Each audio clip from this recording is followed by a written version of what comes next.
सभी लोगों का मेरे इस यूट्यूब चैनल पे दिल से स्वागत है। अगर आप इस चैनल पे नए हैं तो प्लीज़ इस चैनल को सब्सक्राइब कर लीजिएगा और बगल में जो घंटी का आइकन है उसे ज़रूर दबा दीजिएगा ताकि मेरे चैनल पे आने वाली सारी वीडियो का नोटिफिकेशन आप तक पहुंचता रहे। मेरे वीडियो पे कुछ कमेंट आया था उस पे मैंने सोचा कि इस कमेंट पे एक वीडियो बना दिया जाए ताकि जो बीसी सखी का जो डाउट है उसे दूर करने की कोशिश की जाए। तो अ, इस वीडियो पे तुलसी देवी हैं जो लास्ट वीडियो मैंने अपलोड किया था, उस पे इन्होंने लिखा है कुछ नहीं बचता है सर, हम तो छोड़ना चाहते हैं बीसी सखी का काम। और दूसरा बीनू पांडे हैं जो ये चाहती हैं कि जो 4000 का जो मानदेय है हमेशा के लिए किया जाए। तो पहले मैं तुलसी देवी के कमेंट पे आता हूँ। तुलसी देवी ने जो काम छोड़ने के पीछे उनका रीज़न ये हो सकता है शायद कि उनका जो ब्रांच है बैंक का वो दूर है। इसकी वजह से वो बैंक आने-जाने में उनके खर्चे ज़्यादा होते होंगे। इस वजह से उनका कुछ बचता नहीं होगा अभी, तो इस वजह से वो काम छोड़ने के लिए सोच रही होंगी। बात ये है कि जो बैंक ऑफ बड़ौदा है, अभी जितनी भी बीसी सखी से जुड़े हुए बैंक हैं, उनके पास ऑप्शन है किसी भी बैंक को ऐड करके आप सेटलमेंट ले सकते हैं। जो भी आप काम कर रहे हैं विथड्रॉल का, उस विथड्रॉल का जो सेटलमेंट है कमीशन के साथ, वो आप किसी भी बैंक का अकाउंट ऐड करके ले सकते हैं। जैसे फ़ीनो है तो फ़ीनो में 2 बैंकों का अकाउंट ऐड करने का ऑप्शन है। 2 से ज़्यादा भी कर सकते हैं, लेकिन 2 बैंक अगर आप ऐड करते हैं तो जो सेटलमेंट है उस पे कोई चार्ज नहीं लेता है फ़ीनो पेमेंट बैंक। इस तरह से जो बैंक ऑफ बड़ौदा है वो कॉमर्शियल बैंक है, तो मुझे लगता है कि जो में सेटलमेंट जो बैंक ऑफ बड़ौदा देता होगा, वो केवल बैंक ऑफ बड़ौदा के ही अकाउंट में, जो करंट अकाउंट या जो सेविंग अकाउंट होगा बीसी सखी का उसमें देता होगा। इसलिए इनकी मजबूरी है कि ये अलग से अकाउंट खोल के ऐड नहीं कर पा रही हैं। इसलिए मैं उनसे यही कहूँगा कि अगर वो बैंक ऑफ बड़ौदा की बीसी सखी हैं, तो अपने ब्रांच में एक बार बात करें। उनका अगर ब्रांच दूर है, आने-जाने में उनको दिक्कत हो रही है, तो एक बार अपने ब्रांच में बात करें। अगर जो नज़दीक में आपके कोई भी बैंक है, उसमें अगर आप करंट अकाउंट खुलवा के अगर काम करना चाहते हो, तो कर सकते हो। अगर आपका बैंक अलाउ करता है उसमें अगर किसी और बैंक का अकाउंट सेटलमेंट के लिए ऐड करने के लिए, तो आप कर सकते हो। जैसे फ़ीनो करता है, अगर वो बैंक ऑफ बड़ौदा भी करता है, तो आपके लिए आसानी रहेगी, नज़दीक में कोई बैंक रहेगा तो। मैं आप लोगों को बताना चाहता हूँ कि आने वाले टाइम में जो बीसी सखी का जो भविष्य है, वो बहुत ही सही है। अगर आप 5,000 से लेके 10,000 के बीच में आप इनकम चाहते हो, तो जितनी भी बीसी सखी ये वीडियो देख रही हैं, अगर आप 5,000 से 10,000 के बीच में इनकम चाहते हो, तो आप इससे जुड़े रह सकते हो। आप बीसी सखी के काम के साथ-साथ कोई और काम करके अपनी इनकम को भी बढ़ा सकते हो। तो 5 से 10,000 की इनकम कैसे होगी वो मैं आपको बताने वाला हूँ इस वीडियो में। पहली बात, आने वाले टाइम में सारे बैंक तो ये सोच रहे हैं कि जो विथड्रॉल है और जो डिपॉजिट है वो टोटली फ्री किया जाए। विथड्रॉल पे तो अभी किसी तरह का कोई चार्ज नहीं लेता है बैंक, जैसे फ़ीनो पेमेंट बैंक है। जब किसी और बैंक का हम डिपॉजिट करने जाते हैं तो उस पे चार्ज लेता है, लेकिन विथड्रॉल पे कोई चार्ज नहीं है। तो फ़ीनो पेमेंट बैंक ने अभी करंटली मैंने फ़ीनो पेमेंट बैंक में बात किया था, वहाँ पे जो एम्प्लॉई हैं बैंक के, उनसे जब मैंने बात किया था तो उन्होंने ये कहा था कि पूरे इंडिया में 22 बैंकों में फ़ीनो पेमेंट ने जो डिपॉजिट है वो टोटली फ्री कर दिया है। सुनने में आया था सिंडिकेट बैंक, यूनियन बैंक जो है यूपी में, अगर आप बीसी सखी हैं फ़ीनो पेमेंट बैंक से जुड़ी हुई, तो यूनियन बैंक और सिंडिकेट बैंक में अगर आप पैसे ट्रांसफ़र करते हो तो आपका कोई चार्ज नहीं लगेगा। इस तरह से आप अगर आपका सारे बैंकों के साथ धीरे-धीरे करके आने वाले टाइम, उन्होंने ये भी बोला कि सारे बैंकों का धीरे-धीरे करके फ्री किया जाएगा डिपॉजिट। अगर ऐसा हो जाता है, तो आपके पास कैश की दिक्कत नहीं रहेगी क्योंकि आपके पास कस्टमर आने लगेंगे डिपॉजिट के लिए।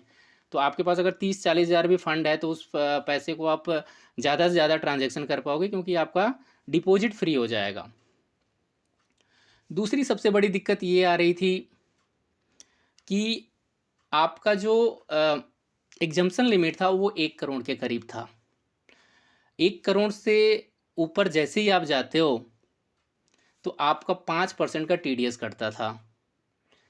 एग्ज़म्पशन तो 20 लाख की है, लेकिन जो बीसी सखी अपना लेटर बैंक में जमा करके अकाउंट खुलवाई हुई हैं या मर्चेंट अकाउंट के थ्रू, जिसके थ्रू उनका बैंक अकाउंट में जो मर्चेंट आईडी खुला है, उसी के थ्रू अगर वो ट्रांज़ैक्शन कर रही हैं, तो 1 करोड़ का ट्रांज़ैक्शन फ्री है। लेकिन अगर वो सेविंग या करंट अकाउंट के थ्रू काम कर रही हैं बिना लेटर दिए, तो 20 लाख तक की ट्रांज़ैक्शन फ्री है करंट पे, और 10 लाख तक की ट्रांज़ैक्शन सेविंग अकाउंट पे फ्री है। उसके बाद अगर जितना भी वो विथड्रॉ करेंगी, तो 20 लाख से ऊपर और 1 करोड़ से नीचे के बीच का जो अमाउंट होगा, उस पे 2% का टीडीएस कटेगा, और 1 करोड़ से जैसे ही ऊपर विथड्रॉल होगा, उस पे 5% का टीडीएस कटेगा। तो ये गलत हो रहा था बीसी सखी के साथ।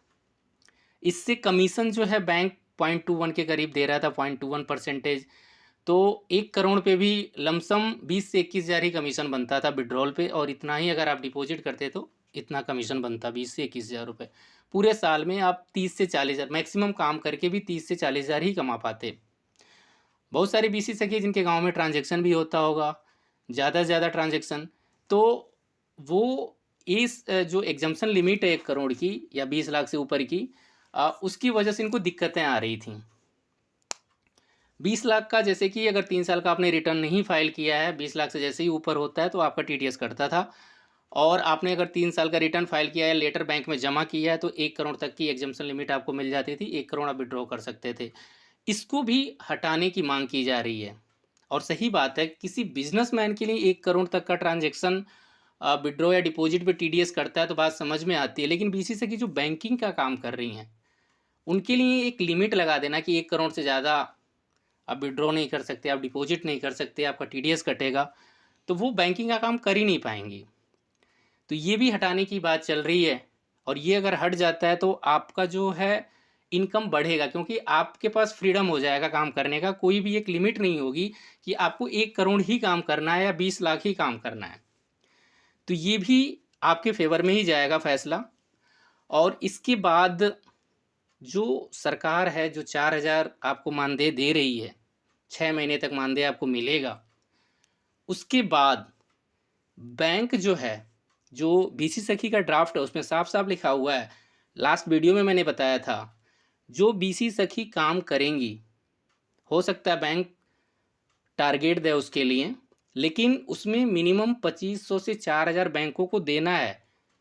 जो बैंक जुड़े हुए हैं बीसी सखी से, किसी बैंक में 2,000, किसी में 2500, किसी में 3,000, तो किसी में 4,000, ऐसा हो सकता है। उनका टारगेट होगा कि आप डिपॉजिट इतना होना चाहिए, विड्रॉल इतना होना चाहिए, अकाउंट्स इतने खुलने चाहिए। जो भी उनका टारगेट होगा, अगर वो टारगेट पूरा करते हो तो मिनिमम जो है 2500 से लेके 4,000 के बीच में आपको बैंक देगा। ये फिक्स इनकम होगी महीने में। महीने के 7 तारीख को बैंक आपको पे आउट के तौर पे देगा 2500 से लेके 4,000 के बीच में। इसके बाद जो आप कमीशन कमाओगे विड्रॉल पे, डिपॉजिट पे, वो अलग से आपकी इनकम होगी। तो जो भी बीसी सखी हैं, 5,000 से 10,000 अगर आप कमाना चाहते हो तो आप इससे जुड़े रहो। फिर भी अगर आपको दिक्कत है, 5 से ज़्यादा या 10,000 से ज़्यादा आप कमा सकते हो किसी और काम को करके, तो आप स्वतंत्र हो। अगर आप काम छोड़ना चाहते हो तो आप छोड़ सकते हो। लेकिन मैं यही कहूँगा कि आपको गांव में रोजगार मिला हुआ है, इसके साथ साथ आप कुछ और काम करके इनकम बढ़ा सकते हो। हाँ, अभी दिक्कतें हैं, अभी आपकी इनकम नहीं बढ़ पा रही है, लेकिन आने वाले टाइम में इनकम ज़रूर बढ़ेगी। इसलिए वेट करें, घबराएं नहीं। जो भी दिक्कतें आ रही हैं, अभी तक आपने दिक्कतों का सामना किया है, तो थोड़े टाइम के लिए और कर लीजिए, आपकी इनकम ज़रूर बढ़ेगी। अगर आपको मेरा वीडियो अच्छा लगता है, प्लीज़ इस वीडियो को लाइक कर दीजिएगा, और अभी तक सब्सक्राइब नहीं किया तो प्लीज़ सब्सक्राइब कर लीजिएगा। मेरा वीडियो देखने के लिए आप लोगों का धन्यवाद। मिलते हैं अगले वीडियो में।